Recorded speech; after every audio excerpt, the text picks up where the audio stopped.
कमल में विराजो मान मनोती लासी उतारो।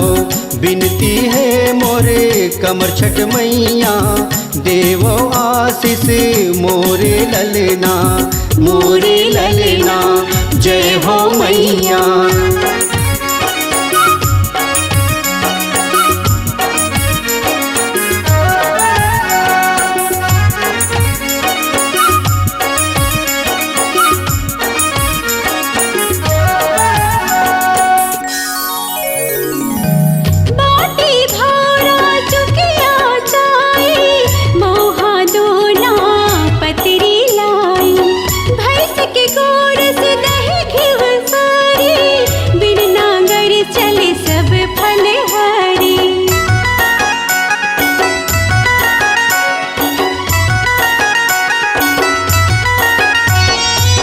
बाटी भंवरा चुकिया चाई मोहा दोना पतरी लाई।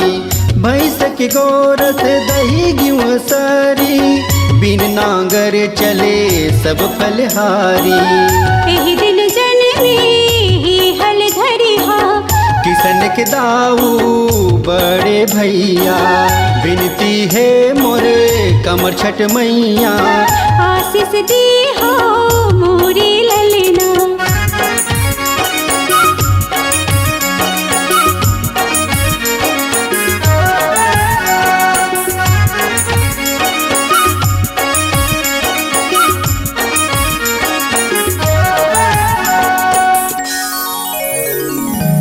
दो सगरी फूल पान सजाए माटी के सुघरे डोंगा तौराए।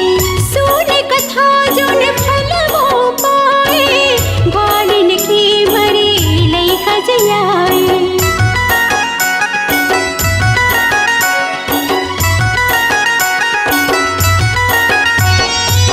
दूसगरी फूल पान सजाए माटी के सुघर डोंगा तौराए।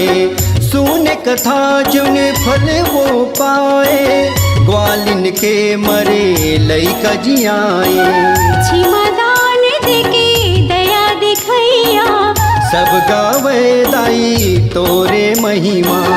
बिनती है मोरे कमर छठ मैया आशीष दी हो मोरे ललना।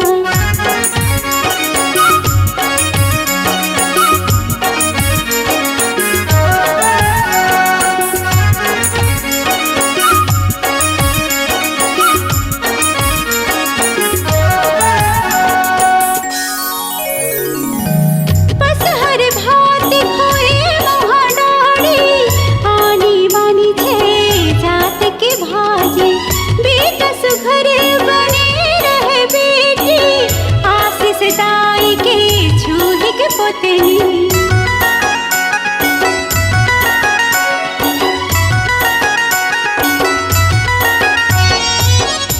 हर भात खोवे मुँह डाड़ी आनी बानी छे जात के भाजी।